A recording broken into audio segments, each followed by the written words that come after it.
الرحيم. قل هذه سبيلي أدعو إلى الله على بصيرة أنا ومن اتبعني وسبحان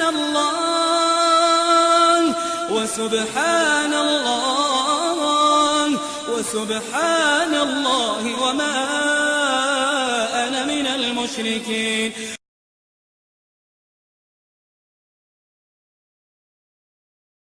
الحمد لله رب العالمين والصلاة والسلام على رسوله الكريم وعلى آله وأصحابه أجمعين اما بعد. برادران گرامی، محترم دوستوں اور بھائیوں، ہماری بات چل رہی ہے جنتی اعمال کے سلسلے میں. پچھلے تقریباً 3 حلقوں میں ہم نے 10 اعمال تک بات کی تھی. جنتی اعمال میں 11واں عمل ہے اللہ رب العالمین کے 99 ناموں کا حفظ کرنا، زبانی یاد کرنا. یہ بھی جنتی اعمال میں سے ایک عمل ہے.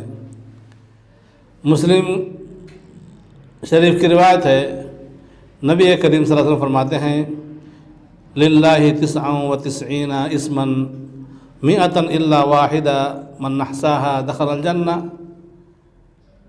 اللہ تعالیٰ کے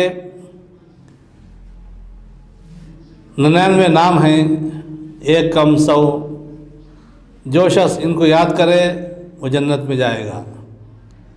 یاد کرنا، زبان حفظ کرنا، اس کے معنی اور مطلب کے ساتھ، اور اللہ رب العالمین کے اسماء میں غور و فکر کرتے ہوئے. اللہ تعالیٰ نے قرآن کریم میں سینکڑوں آیات میں بلکہ ہزاروں آیات میں اپنے 99 ناموں کا بلکہ کم و بیش ناموں کا ذکر فرمایا ہے. اور یہ اہل سنت والجماعت کا عقیدہ ہے کہ توحید کے 3 قسموں میں سے ایک قسم ہے اللہ رب العالمین کے اسماء و صفات پر ایمان لانا. جیسے اللہ تعالیٰ نے اپنے قرآن مجید میں ان کو بیان فرمایا ہے، اور نبی کریم صلی اللہ علیہ وسلم نے اپنی زبان ترجمان فیض ترجمان سے ان کا ذکر فرمایا ہے. بہو بغیر کسی تعطیل کے، بغیر کسی تمثیل کے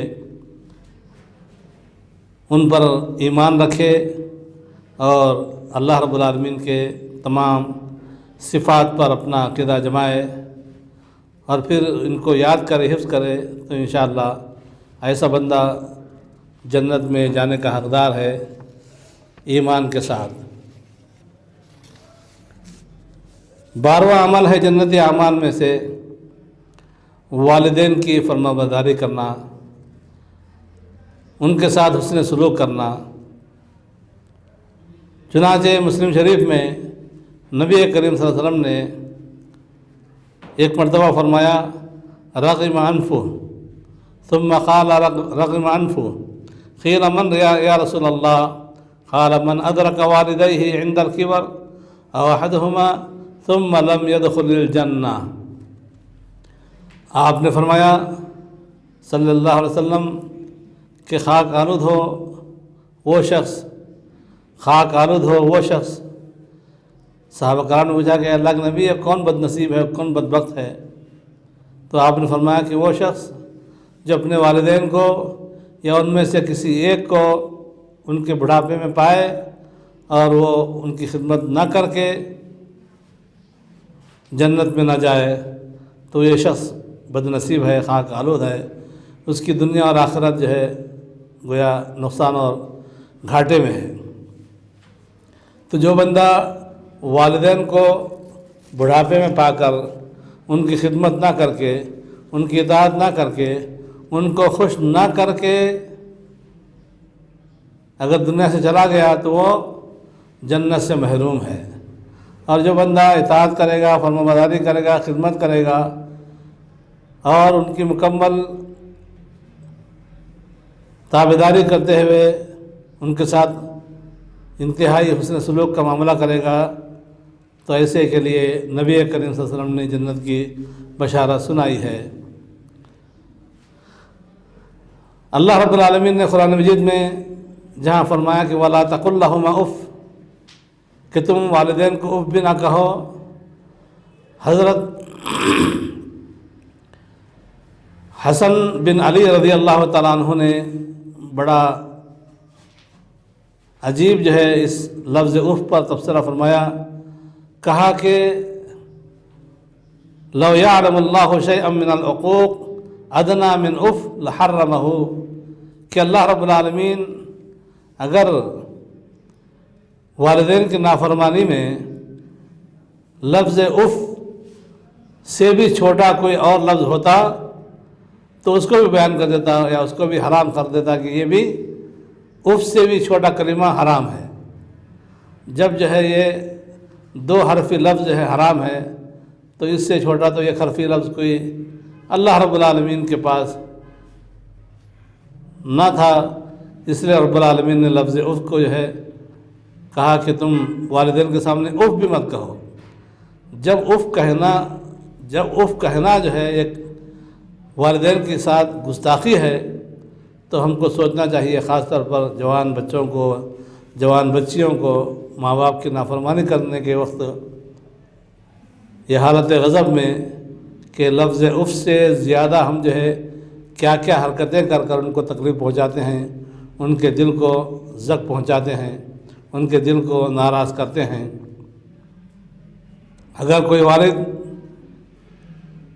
کسی اپنی اولاد پر ہاتھ اٹھائے تو فرمانبردار لڑکے کا یہ حق بنتا ہے کہ وہ بجائے والد کا ہاتھ روکنے کے اپنی گردن جھکا دے مار کھانے کے لیے۔ یہ سعادت مندی اور یہ اس کے ساتھ جو ہے ماں باپ کے ساتھ یہ حسن سلوک کا ایک انداز ہے۔ چنانچہ کہا گیا، حضرت مجاہد رحمۃ اللہ علیہ فرماتے ہیں کہ لا ينبغي للولد ان يدفع يد والده اذ ضربه، کہ اگر کوئی باپ اپنے بچے کو مارنے کے لیے ہاتھ اٹھائے تو بچے کی سعادت مندی یہ ہے کہ باپ کے ہاتھ کو نہ روکے بلکہ باپ کے ہاتھ کا مار کھا لے۔ ومن شد النظر الى والديه لم يبرهما، اگر کوئی لڑکا، کوئی بچہ ماں یا باپ کو غصے کی آنکھوں سے دیکھے گا تب بھی وہ ان کے ساتھ حسن سلوک کرنے والا نہیں کہلائے گا۔ اس لیے ماں باپ کے ساتھ حسن ادب کا تقاضا ہے کہ ان کے آنکھوں میں آنکھیں ملا کر بھی بات نہ کرے، آنکھوں کو، سر کو نیچے جھکا کر بات کرنے کی کوشش کرے، اور اسی میں یہ سعادت مندی ہے۔